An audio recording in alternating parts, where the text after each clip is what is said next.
Boa tarde a todos.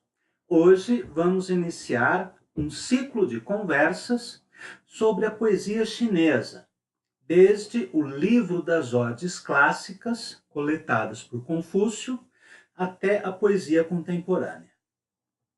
Vamos conversar sobre autores como Li Taipo, Wang Wei, Du Fu, todos eles da dinastia Tang, poetas anônimos da dinastia Ming, traduzidos e comentados por Camilo Peçanha, a obra poética de Mao Zedong e autores vivos que se destacam hoje na literatura da República Popular da China, como Bao Dei.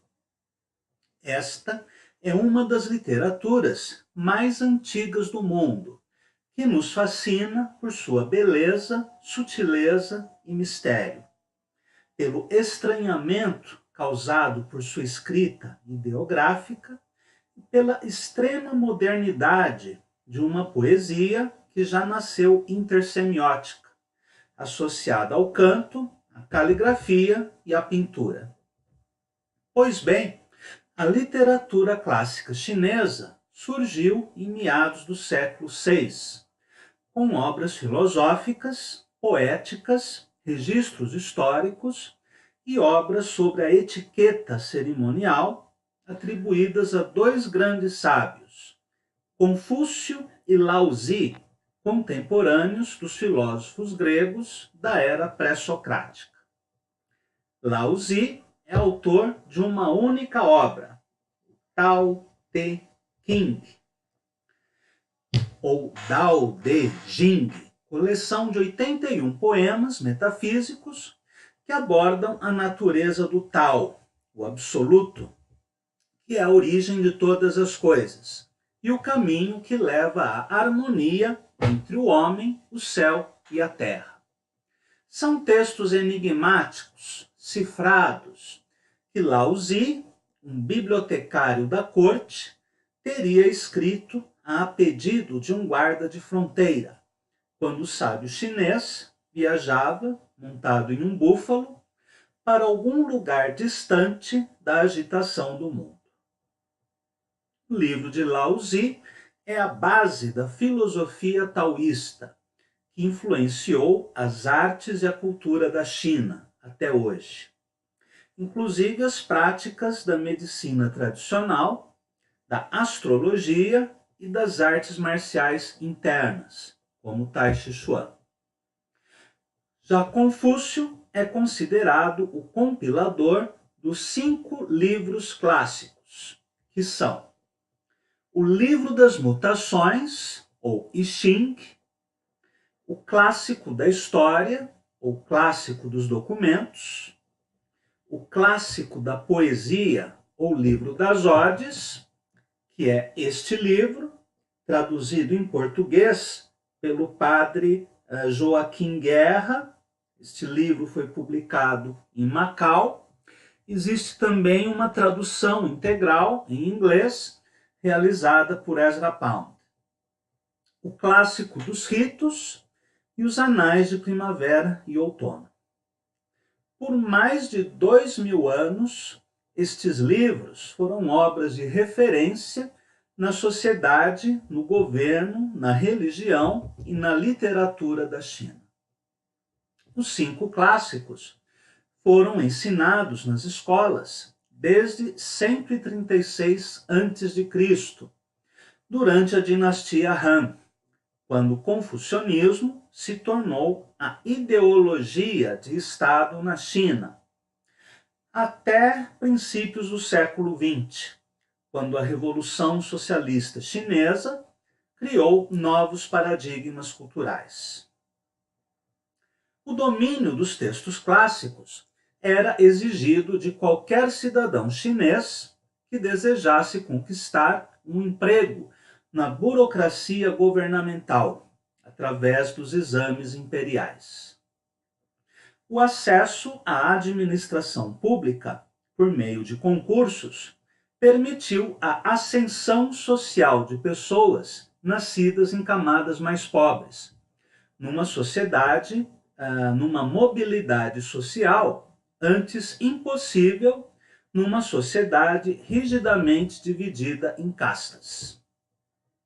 Dos 5 livros clássicos, vamos nos ocupar agora do Shi Qing, ou Shi Jing, o livro das ordens coletadas por Confúcio, a mais antiga coleção de poemas clássicos chineses, composto de 305 textos, alguns deles escritos antes do ano 1000 a.C.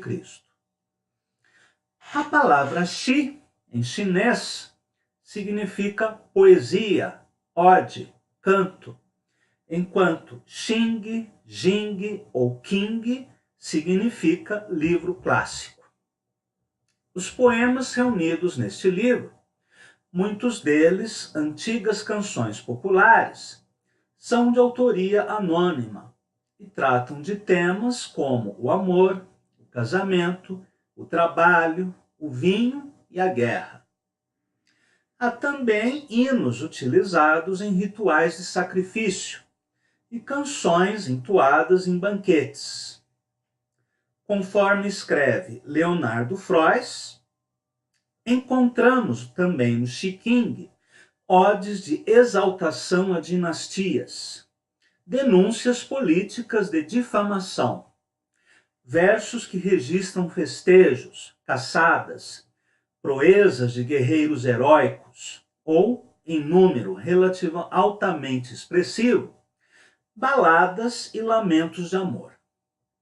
Comumente, os poetas recorreram a alusões literárias, ou míticas, ou históricas, que eram parte do acervo de seu próprio passado.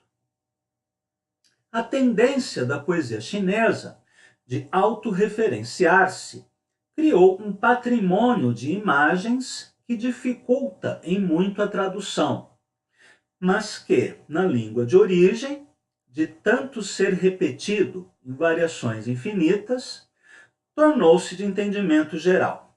Fim da citação. Entre estas referências estão os nomes de imperadores, generais ou heróis célebres, e ainda alusões a batalhas ou a personagens e lendas da mitologia popular chinesa. Segundo pesquisadores modernos, alguns dos poemas teriam sido escritos pelo Duque de Zhou, e as composições teriam sido escritas por autores tanto homens quanto mulheres. Conforme escreve Gil de Carvalho, a poesia clássica chinesa é escrita numa língua que se manteve sensivelmente igual durante cerca de 2.500 anos. Esta língua, denominada chinês clássico, apenas se escreve, embora, originalmente, pudesse estar próxima de uma língua falada. O chinês escrito, aprendido com mestre, através dos clássicos, mediante treino, memorização e manejo rítmico, era somente acessível a uma elite letrada, confuciana, que, de um modo ou de outro, governou em grande medida a sociedade chinesa até o início do século XX.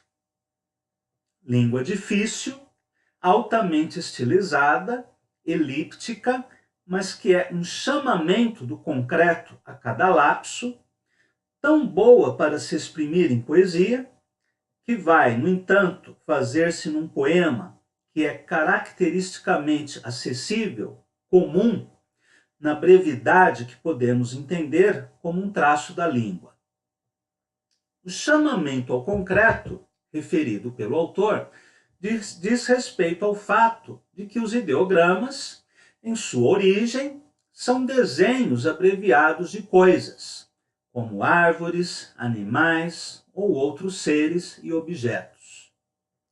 Estes sinais gráficos, com o tempo, foram sendo estilizados, mas mantiveram a forte concretude e materialidade, tanto no campo da grafia quanto no do sentido, de modo que a expressão de ideias abstratas se faz pela sucessão de imagens concretas, que, por analogia, sugerem possíveis significados.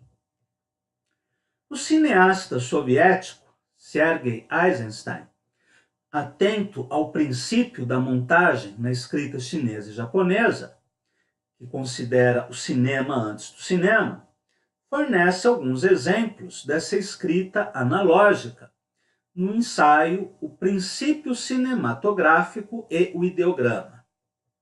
Diz ele: o desenho da água e o desenho de um olho significam chorar. O desenho de uma orelha, perto do desenho de uma porta, significam ouvir. Mas isto é montagem. Sim, é exatamente isso que fazemos no cinema. Fim da citação. Não será ocioso recordar aqui a frase do cineasta francês Jean-Luc Godard. Não existe imagem, não existe senão relação entre imagens. Fim da citação.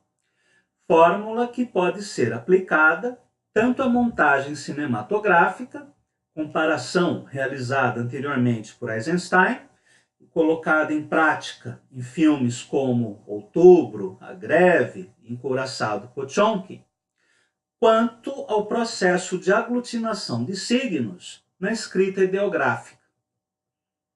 Ricardo Portugal escreve o seguinte: o chinês é uma língua tonal, de fonética rica, particularmente em sons frictivos, monossilábica, com grande quantidade de homófonos, palavras de mesmo som, mas significados diferentes, e de sintaxe posicional. Há naturalmente curta extensão dos morfemas, livres de flexões gramaticais. Permite a construção de textos, em geral, muito mais econômicos e reduzidos que os encontrados nas línguas ocidentais, sobretudo as latinas. Leonardo Frois, por sua vez, escreve: a língua chinesa, não se flexionando, dispõe de grande economia de meios. Os verbos não se conjugam, por exemplo, nem há grafias distintas para singular e plural. Como só existem monossílabos e a língua falada, que pode ser lida na literatura popular, sempre recorreu a compostos, juntando 2 ou mais caracteres, para evitar a confusão entre os incontáveis homófonos. Já a língua da poesia clássica, tal como caligrafada na era Tang, resume-se ao essencial e admite qualquer ambiguidade para realizar grandes sínteses. Se a isso se acrescenta, como se nota em particular no jueju, que é um gênero poético chinês semelhante a uma quadra, a omissão deliberada e frequente do sujeito da frase e seus eventuais pronomes, chega-se ao clima da impessoalidade difusa que esses poemas exalam. Esta impessoalidade é uma incorporação da filosofia budista na gramática chinesa, pois, de acordo com essa doutrina, os fenômenos materiais são temporários, impermanentes, insatisfatórios. Os seres humanos, a natureza e o universo seriam interdependentes e não existiria uma identidade individual, separada dos demais, como os conceitos de alma ou de eu no cristianismo ou no hinduísmo. Para o budismo, a única realidade absoluta é o vazio, shunyata, que corresponde ao Tao, do taoísmo, e ao Brahman, do Vedanta monista hindu. É a eternidade, sabedoria e bem-aventurança, desprovida de nomes, formas, atributos e personalidade. Toda ideia de separação, de existência individual, seria ilusória, pois, no plano relativo, do mundo dos fenômenos, tudo é interdependente. E no plano absoluto, tudo é vazio. Logo, não há lugar para o eu, seja nessa construção metafísica, seja na gramática ou na poesia chinesa. Leonardo Frois escreve ainda: é a caligrafia que dá corpo ao poema, tendo ela em si, já na feição que os traços assumem, a capacidade de fixar estados de espírito. Na mão do poeta, enquanto ele raciocina em palavras que tendem a adequar-se a uma forma, o pincel vai circular entre relaxamento e tensão, delicadeza e vigor, para constituir seu dizer. Poesia, caligrafia e pintura são, a rigor, faces da mesma arte, não estando as três compartimentadas. E, às vezes, um mesmo artista, caso de Wang Wei, se destaca como mestre em todas elas. Fim da citação.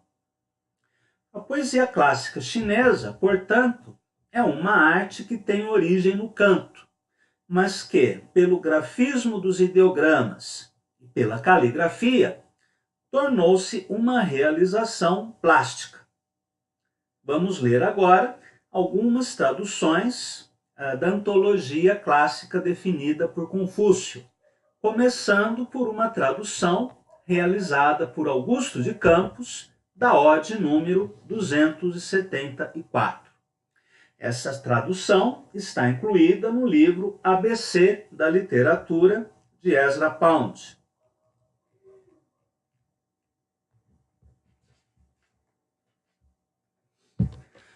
Ode 274, na tradução de Augusto de Campos, via Ezra Pound. Eu vou mostrar para vocês a diagramação do poema, traduzido pelo Augusto. Já conversaremos a esse respeito. Mão de rei Vu, não cai só sua, não faz qual sol, luz só de dia. Shanti no céu, fez reis Sheng e Kan, moldou os réis, talhou-lhes luz.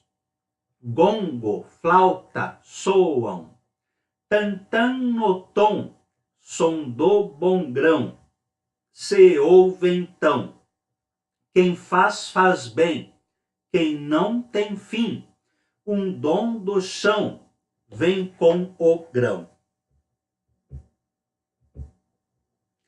Notável nesta tradução da Ode, como Augusto utilizou preferencialmente palavras monossilábicas, que correspondem ao caráter monossilábico da própria língua chinesa, e também a disposição das palavras em colunas verticais, como acontece também na língua de origem, em que a leitura acontece na vertical e não na horizontal, como nas línguas ocidentais. Vamos ler agora algumas odes traduzidas por Haroldo de Campos no livro Escrito sobre Jade, começando pela ode número 20. Ameixas maduras, só 7 na rama curva. Amado amigo, é hora, é hora. Ameixas vermelhas, só 7 na rama esbelta. Amigo amado, agora, agora. Ameixa nenhuma na rama nua. Amado, amado. O tempo passado, amigo, amigo. O tempo perdido. Na ode 20, assim como em suas outras traduções, Haroldo dispõe as palavras e linhas de forma geométrica, no espaço em branco da página, para tentar recriar a visualidade do ideograma.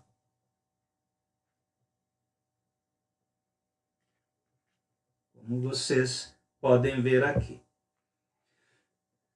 Neste poema de amor, São notáveis os jogos sonoros, as anáforas, o paralelismo e o uso do refrão, que nos fazem pensar nas cantigas de amor dos trovadores galego-portugueses, onde o assunto também era a saudade.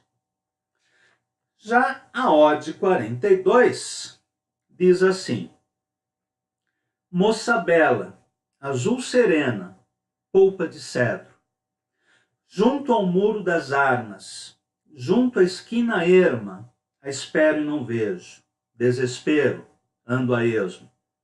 Moça linda, azul tranquila, sopro de seda, deu-me um junco vermelho, vermelho e brilha menos do que a sua beleza.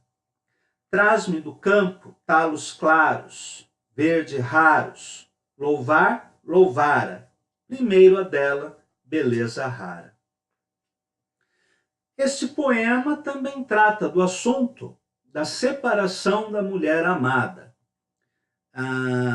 que é evidente na relação estabelecida entre as imagens e as emoções do mundo interior do poeta, de uma maneira extremamente sutil e delicada, especialmente nessas linhas.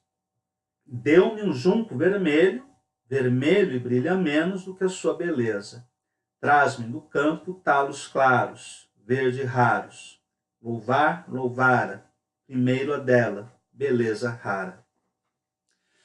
A Ode 72, por sua vez, diz assim: Colhia-me ramos verdes, um dia sem vê-lo, 3 janeiros.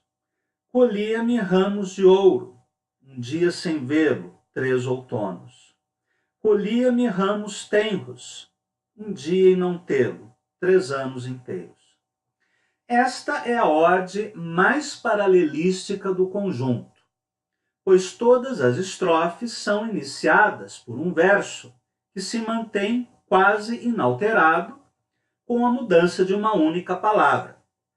Colhia-me verdes, colhia-me ramos verdes, colhia-me ramos de ouro, colhia-me ramos tenros. E os versos seguintes, de forma similar, mantêm um verso idêntico, um dia sem vê-lo, e outro verso que sofre pequena alteração, 3 janeiros, 3 outonos, 3 anos inteiros. Devemos reparar também que neste poema há uma voz feminina expressando a sua saudade do amado que está distante, em mais um link para compararmos com a poesia trovadoresca portuguesa.